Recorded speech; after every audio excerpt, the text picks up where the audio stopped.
Shalom Bapak Ibu, saudara terkasih dalam Tuhan Yesus. Apa kabar saudara hari ini? Kiranya kasih karunia dan damai sejahtera dari Allah Bapa dan Tuhan Yesus Kristus menyertai kita.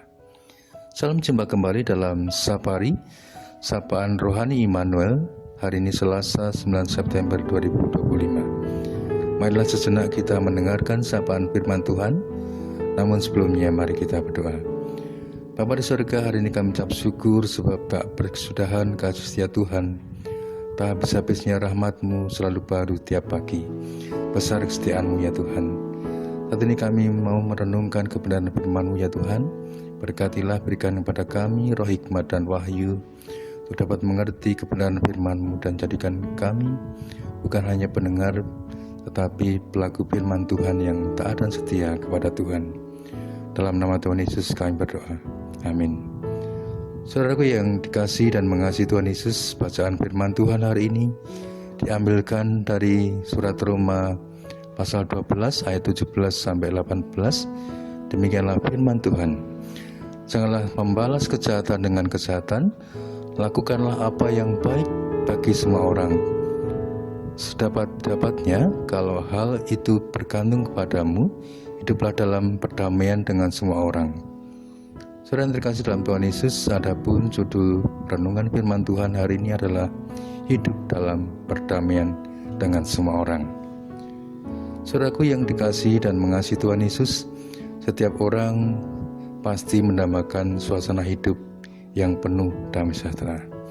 Tapi pada kenyataannya tidak mudah untuk mewujudkan satu kata dan rasa tentang perdamaian kalau masih ada pertikaian, masih ada sakit hati karena tersinggung dengan ucapan yang menyakitkan telinga, dan hati yang ada kekecewaan karena kenyataan yang tidak sesuai dengan harapan, diperlakukan tidak adil, sehingga timbul kebencian, amarah, dan tindakan yang merusak.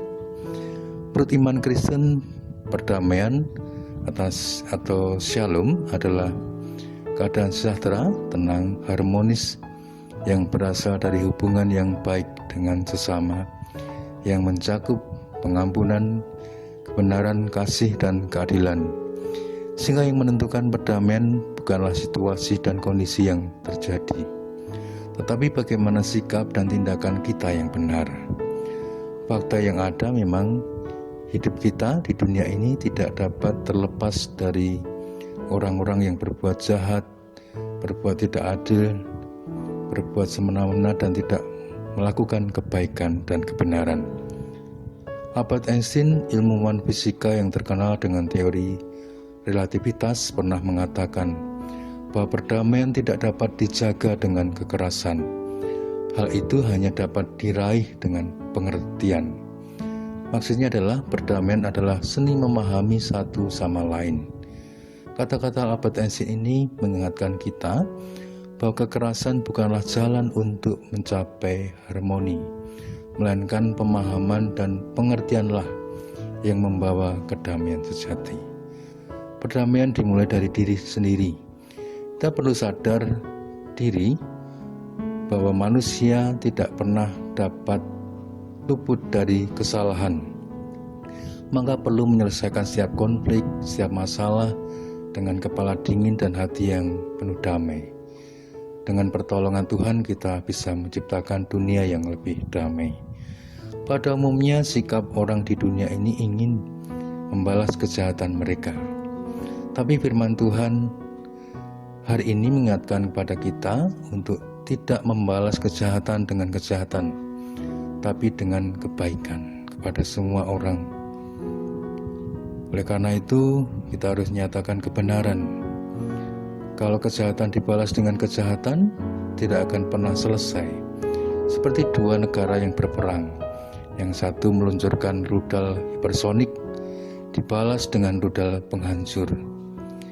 Perang tidak akan selesai. Hancur, iya. Yang jelas dunia ini membutuhkan perdamaian. Di dunia ini hanya ada orang baik dan orang jahat. Akan tetapi kita memilih untuk menjadi orang yang baik. Dan tentu menjadi orang yang baik akan berusaha hidup dalam perdamaian dengan semua orang. Dalam berkata-kata pun, orang yang cinta damai pasti akan berkata-kata dengan santun. Perkataannya membangun dan menjadi berkat bagi orang yang mendengarnya. Bukan perkataan yang memaki-maki, menghina, menunjukkan kesombongan dan membuat orang sakit hati ketika mendengarnya. Apalagi dalam bertindak. Kalaupun kita menjumpai ketidakadilan, misalnya kita diperhadapkan dengan kesalahan orang yang parah sekalipun, janganlah kita mau disebut orang yang sumbunya pendek, yang mudah tersulut api amarah, penuh kebencian, sakit hati sehingga bertindak anarkis dan mengabaikan sisi kebaikan dan tidak mengusahakan kedamaian. Marilah kita sebagai anak-anak Tuhan memohon kepada Allah supaya hidup kita dipenuhi kasih, hati yang mau mengampuni kesalahan orang lain, keberanian untuk menyatakan kebenaran dengan santun, dan tidak menyakiti orang yang mendengarkannya, dan terus mewujudkan perdamaian dengan semua orang dimanapun kita berada. Mari kita berdoa. Bapa di surga, kami bersyukur untuk kebenaran firman-Mu yang mengingatkan kami untuk saling mengasihi dan mewujudkan perdamaian dengan sesama. Tolonglah kami ya Tuhan, supaya kami dapat melakukannya. Di dalam nama Tuhan Yesus kami berdoa dan bersyukur. Haleluya, amin. Selamat pagi saudaraku, selamat berkarya, Tuhan Yesus memberkati kita.